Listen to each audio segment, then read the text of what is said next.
My husband, Tim, is in prison because of my stupid lies. When Tim and I started dating in 2008, I had found out about an incident where Tim hit an ex-girlfriend. I stuck by his side when he was convicted and sent to prison. We wound up getting married. I went to see him almost every weekend. I was totally in love with him. Our issue started months after he was released. Tim and I got in an argument, so I kicked him out. Tim wouldn't answer my texts or my calls. I told my sons that I thought he was cheating on me and I wanted to get out of the marriage. One of my sons saw a bruise on my arm and asked if Tim had done that to me. I told him yes, but it wasn't true. My sons encouraged me to call the police, and I wrote up a bogus statement that he had struck me and left bruises on my body. During his violation of probation hearing, I testified and told my lies again. The judge sent Tim back to prison until 2024. I didn't talk to Tim the first year. I was racked with so much guilt that I had to come clean. I've apologized to Tim, and I went back to court to recant my testimony. The judge stated that he believed that I was lying now and not before in the first hearing, so he would not change Tim's sentence.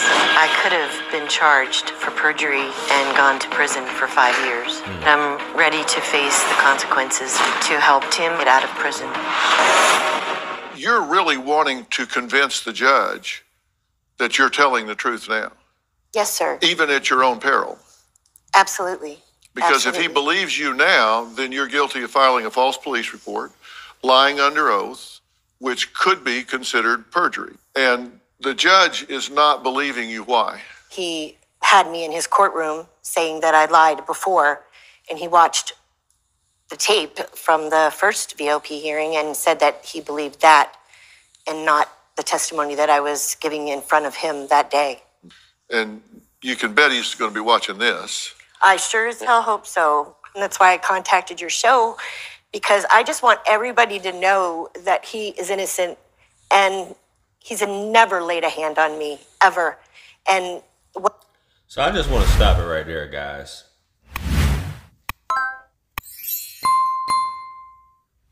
Imagine how many men are in prison right now because of this. Imagine how many dudes are doing time just off of this alone. Off of these allegations, when women know, especially if you have a past like this guy, even though she decided to stick by his side when he got convicted and all these things like that, you get upset in a moment because he's not returning your phone calls or text messages, whatever have you. And you decide, your mind wanders and you decide to assume that he's cheating on you and say that he's putting the beaters on you because you're so upset. And send this man back on a parole, on a probation or whatever violation.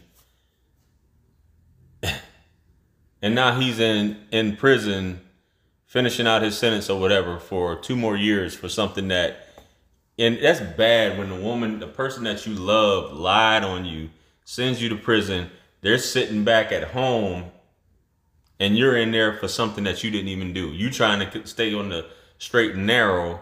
You just said he hasn't put the beaters on you. But I don't know, man. It's beyond me, man. That is super frustrating. Just imagine being in prison for something you didn't do. And the person that you love lied on you because they're angry. They're upset because they felt like you weren't answering the phone call. what I did was absolutely horrific. I know that. That takes a certain kind of person to do that. And this was not done on impulse. Nah. It wasn't that you just got angry and blurted something out. You had a lot of time to think about this. Absolutely. And then you carried through with it, correct? The night that I had my children over, all I wanted to do was get some support for a divorce.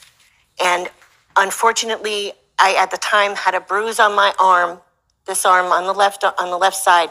My son looked at me and said, "Did he do that?" And I will tell you, we were drinking, and it was a stupid mistake. And I said, yes. And then once I said yes, that he... Some people would rather go through with a lie, see it through all the way to the end than tell the truth. Very, very sad.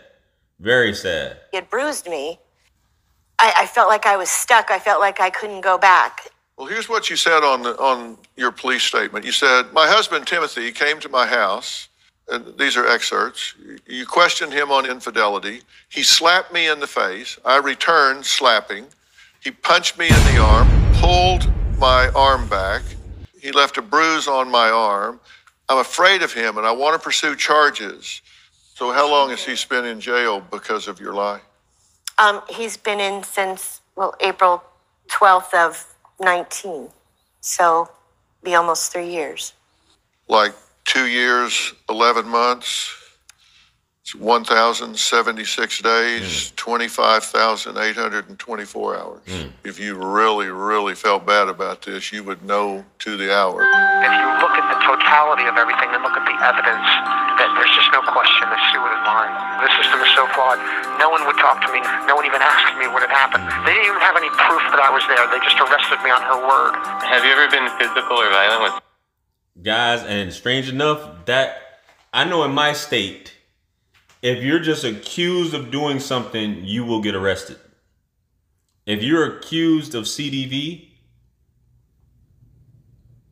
and there can be no proof, no nothing, appearance wise, because I don't want to, trigger with keywords or anything. They will come and get you and haul you off to jail, and they say that's what the court system's for, to figure it out. So you could be, at work, living your best life, or just outside playing with your kids. It's happened, guys. It's happened. You could be outside playing with your kids, and they will come and get you because someone said that you did something to them. Sue? Never. Why would your wife do this to you? She's told me some things. She was jealous, and she was being vindictive. There was a control issue. She wanted things her way, and that was the beginning of some of our problems. I came home one night late from work, and she had a couple of drinks, and she threatened me. She said something to the effect that all I have to do is make a phone call and you're done. And scared me. In court? What exactly did she say that you felt like kind of buried you? She said that I flicked her in the back of her head and on her shoulders all the time. And then when I was giving her a foot rub, I would scrunch her toes. And well, some women have leverage. That is crazy, especially with leverage. In this case, she really had leverage on this guy, where she could literally make a phone call and say that this happened and violate him, violate him and get him violated and have him taken away. So, fellas, especially when a woman has something on you or leverage on you, man, look. And then she told the whole lie about how I slapped her in the face and how I'd thrown her on the bed and punched her in the arm and just stood there and said, well, that's who I am. This is what amazes me about the whole thing. Why would somebody contact a defense attorney to represent her in case she got charged with perjury, unless she in fact committed perjury? And that's what she did. Have you forgiven her? Yes, it's a difficult thing, but yes, I have. How would you describe your current relationship with Sue? Work in progress. She's struggling, and I care about her, and I don't know where we're going to end up. I'd like to see Sue come out of this hole. I don't want her to be in pain. You knew that he had this issue before, and the charge that was leveled against him before was that he had gotten physical with his ex-girlfriend. You claim that violent assault, if it happened, was totally out of character because he's never been physically abusive with you and is the most caring man that you know. I'm not saying that he didn't do anything to that girl. I just think that it was embellished. Phoning in from prison, where if things don't change, he will remain until 2024, is Tim. Thank you for calling in. How do you feel about being in prison? You say this is something you did not do, and Sue says you did not do. This is something you did not do, and Sue says you did not do. Not to sound dramatic, but it's indescribable in some ways, sir. I don't even know how to tell you what it's like. I just listened to you, and I did commit a crime, and I served some time. And when I was in prison then, it was horrible, but I understood the necessity of it because I was convicted in a court.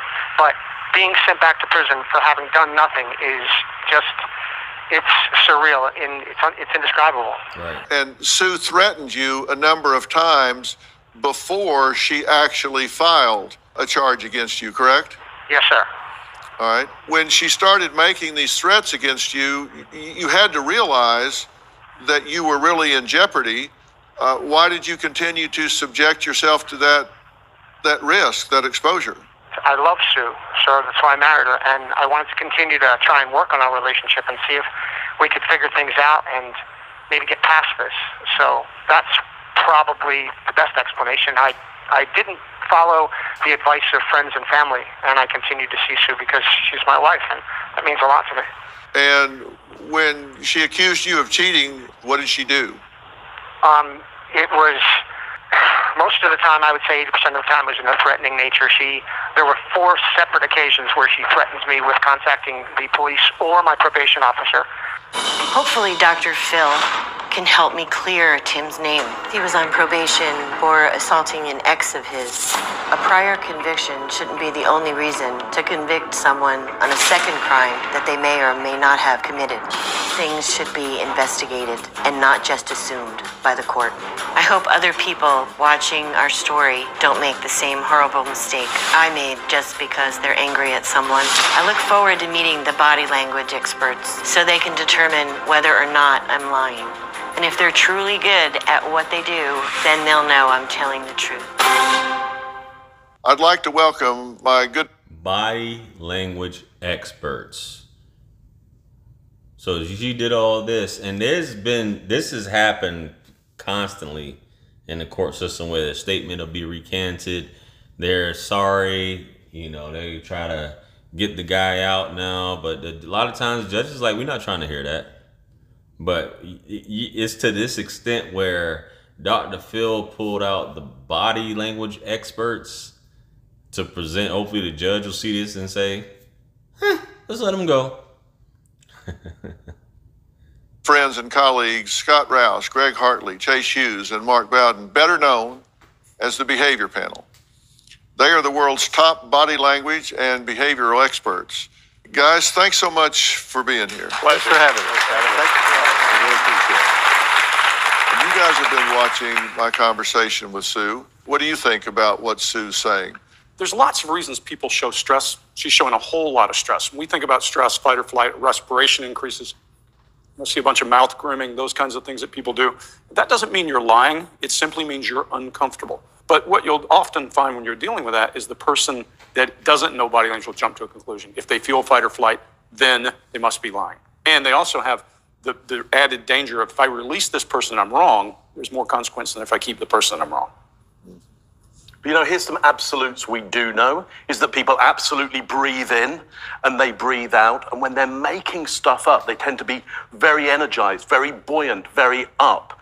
But when I see you, Sue, I see that actually you're quite down, you're quite relaxed, your breathing is going out. So I'm already suggesting that I start to buy in to the story that she's giving here. I already see somebody, that little glimpse of somebody who is probably telling the truth. I think that is an evil, dastardly thing to do. And if I were him, when I got out of prison, I would go straight to the courthouse, get a restraining order against you, and keep you away from me as much as I could until I knew you had gotten the professional help you needed to do to not use that chip to control somebody when you got anxiety about them not doing everything you wanted them to do because of what you suffered before.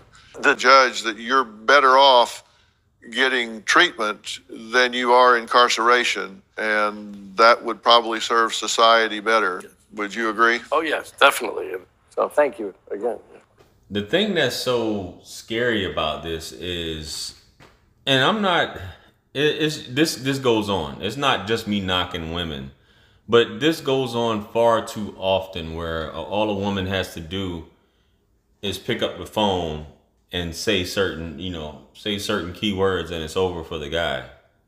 That's how far our judicial system and, the police, law enforcement have come with this.